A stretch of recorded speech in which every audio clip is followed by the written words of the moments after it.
150 रुपये लिटर। So hello and नमस्ते guys, welcome to my YouTube channel next day next ब्लगमा। होप तपाईँहरू सन्चै हुनुहुन्छ होला, म पनि सन्चै छु। सो गाइज हामी चाहिँ अब पेट्रोल हाल्न जाँदैछौँ है। पेट्रोलको लाइन एकदम छ भन्ने छ। पेट्रोल अहिले पाइ नै रहेको छैन, पाए पनि एकदम गाह्रो गरी पाइरहेको छ कि।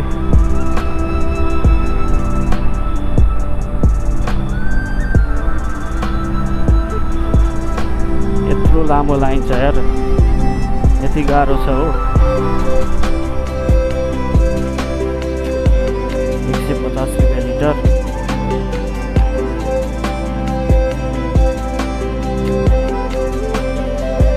गाह्रो छ हाम्रो नेपालमा।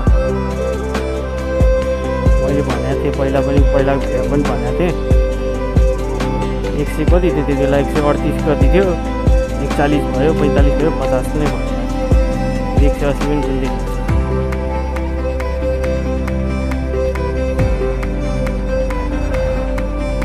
अब हामी पेट्रोल भरेर चाहिँ हामी जितपुरतिर जाँदैछौँ। आज जितपुरको सानो राइड छ, काम विशेष नै जाँदै हो, त्यही भएर एउटा ब्लग बनाइदिउँ भनेर बनाउनु लाग्यो हो।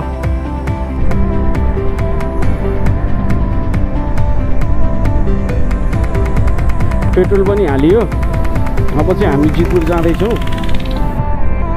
जितपुरको सर्ट राइड छ है, काम विशेषले हो, आफ्नो ड्युटीले गर्दाखेरि जाँदै हो। त्यही भएर त्यहीसँग एउटा भिडियो पनि बनाइदिउँ भनेर बनाएको।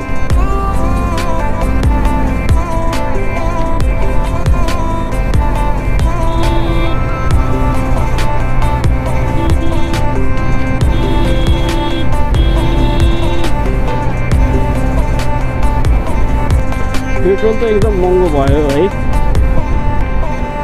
अब इलेक्ट्रिक स्कुटर किन्नु पर्ला जस्तो छ। सकिँदैन हो, 150 भइसक्यो। पेट्रोल हाल्नै गाह्रो भइसक्यो। त्यसमाथिबाट पनि अहिले अब सबै ठाउँतिर यस्तै हो कि अब बिरगन्जमा यस्तो हो है। अब पेट्रोल चाहिँ अलिक कम पाइरहेको छ कि यता, बन्द गरिदिरहेको छन् होइन। अब यसो बुझेको हिसाबले चाहिँ अब कमिसन बढाएन अरे नेपाल आयल निगमले। अब त्यही भएर पनि हो जस्तो लाग्यो भन्छन् होइन। अब के हो कस्तो हो खै, अब त्यो चाहिँ मलाई थाहा भएन। तर धेरै नै महँगो भयो कि।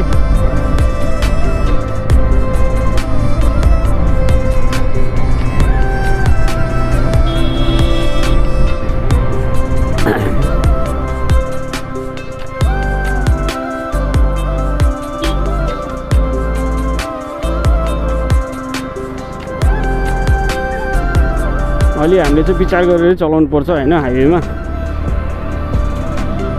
किनभने साइड लाइट देखाइरहेको थियो, त्यही भएर मैले चाहिँ रोकिदिएको हो होइन। अब उसले साइड लाइट देखाइरहेको चाहिँ जानु दिनु पऱ्यो नि त उसलाई पहिला होइन। अब आफू हिरो भनेर एकदम जाने कुरा त भएन होइन, त्यसले आफूलाई नै नराम्रो हो।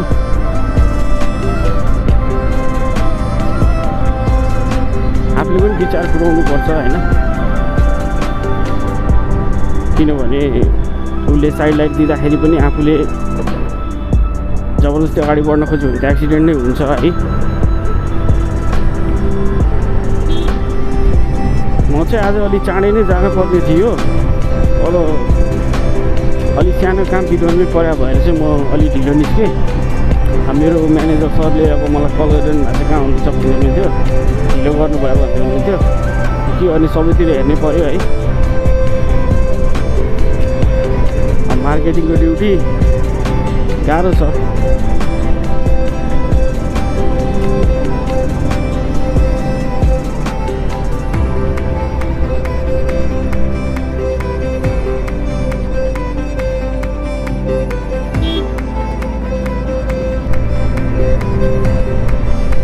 यति धुलो उठ्छ, अब सफा गरेर पनि के फाइदा है।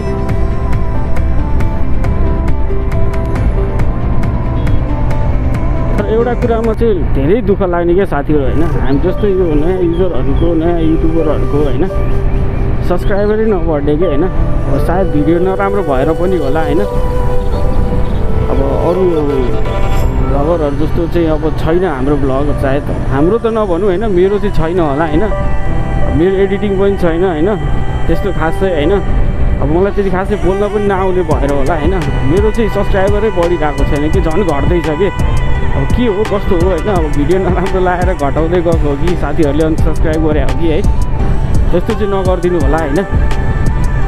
एटलिस्ट तपाईँले सब्सक्राइब गरेर मेरो बढ्दाखेरि मलाई कति खुसी लाग्छ कि, तर त्यही अनसब्सक्राइब गर्दाखेरि लास्ट दुःख लाग्ने कि मान्छेको लाइफमा टर्निङ पोइन्ट कहिले आउँछ भन्ने कुरा चाहिँ त्यो कसैलाई पनि थाहा हुँदैन कि, स्वयं आफूलाई पनि थाहा हुँदैन कि होइन।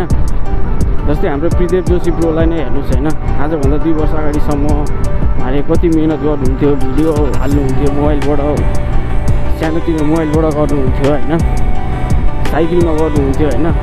तर उहाँको मेहनत हार्डवर्किङ होइनले आज उहाँलाई जहाँ पुऱ्यायो नि होइन, त्यो देख्दाखेरि खुसी लाग्छ कि होइन। त्यस्तै हो कि सुरुमा सबैको राम्रै हुन्छ भन्ने छैन कि होइन, बिस्तारै बिस्तारै हुने हो नि होइन।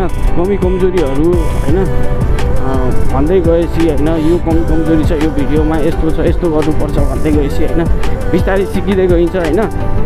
अनि राम्रो दिने कोसिस गरिन्छ होइन। र डेफिनेटली 1 दिन 2 दिन 3 दिन 4 दिन होइन, एट लास्टमा चाहिँ राम्रो आएरै छोड्छ कि होइन, र राम्रो दिन्छ पनि कि होइन। भ्युज नआयो भन्दैमा, सब्सक्राइबर बढेन भन्दैमा चाहिँ भिडियो हाल्न छोड्दिनँ होइन।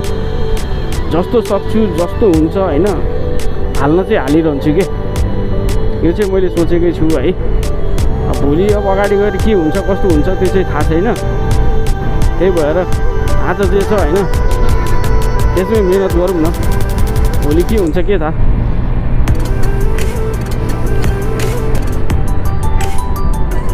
त्यो हाम्रो 12 वर्ष क्षेत्रमा चाहिँ धेरै नै फ्याक्ट्रीहरू छ कि, त्यही भएर पनि धुलोहरू धेरै नै हुन्छ। बाटो चाहिँ बन्दैछ होइन। लगभग हामी अब जितपुर पुग्न लागिसक्यौँ। 5-7 मिनटमा हामी जितपुर पुग्छौँ। अब आज मेरो काम यही छ, त्यही भएर यसो सानो भ्लग बनाइदिउँ भनेर बनाएको हो मैले चाहिँ।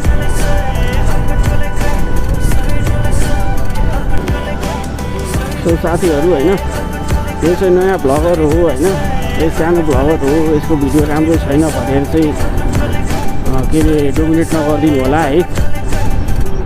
समय सबैको आउँछ होइन, माया देखाइदिनु होइन। कमी कमजोरीहरू छ भने कमेन्ट गरिदिनुहोस् होइन, यो गर भाइ होइन, यसरी गर भाइ भनेर पनि भन्न सक्नुहुन्छ होइन।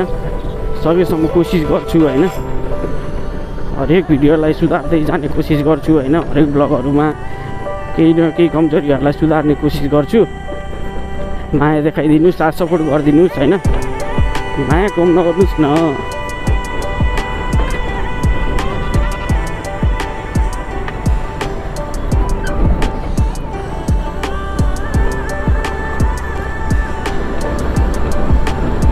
अब ठुलो भ्लगरहरू जस्तो मसँग गोप्रो पनि छैन हेर्नुहोस्, आइफोन 13 पनि छैन होइन। अब आफ्नो जुन मोबाइल छ त्यसैबाट बनाउँदैछु होइन। अब क्वालिटी कस्तो छ होइन तपाईँहरूले हेर्नुभएकै छ होला होइन। अब त्यति खासै त आउँदैन, त्यही पनि अब बनाउँदैछु बिस्तारै, अब लिउँला है। अब गाह्रो छ है, अब जब गरिरहेको छु होइन। अब त्यही पैसाबाट अब घरमा पनि दिनै पऱ्यो होइन, आफ्नो पनि खर्च छ है। अब तेल हाल, पेट्रोल हाल होइन, अब मेन्टेनेन्स भयो होइन, सबै यसैबाट गर्नु पऱ्यो, खाजा खानु पऱ्यो होइन। गाह्रो छ त्यही हो है। अब बुझिदिनुहोस् होइन, माया देखाइदिनुहोस् है साथीहरू। यो भाइलाई है, भाइ भने नि दाइ भने नि माया देखाइदिनु होला। फाइनली हामी चाहिँ जितपुर आइसक्यो। फाइनली जितपुर भन्दा पनि जितपुर त जितपुर नै हो है, तर आफ्नो कर्मथलो भनौँ अब होइन, काम गर्ने ठाउँ भनौँ है, आइपुग्यो है। काम गर्नै पऱ्यो होइन। अब यही कामले घर चलिरहेछ, म चलिरहेको छु, मेरो स्कुटर चलिरहेछ, त्यही नै हो। होलसेलमा जुत्ता चाहियो भने चाहिँ मलाई कन्ट्याक्ट गर्नु होला होइन। रेडिमेड कपडाहरू चाहियो भने पनि कन्ट्याक्ट गर्नु होला। मेरो डिलर चाहिँ यही हो।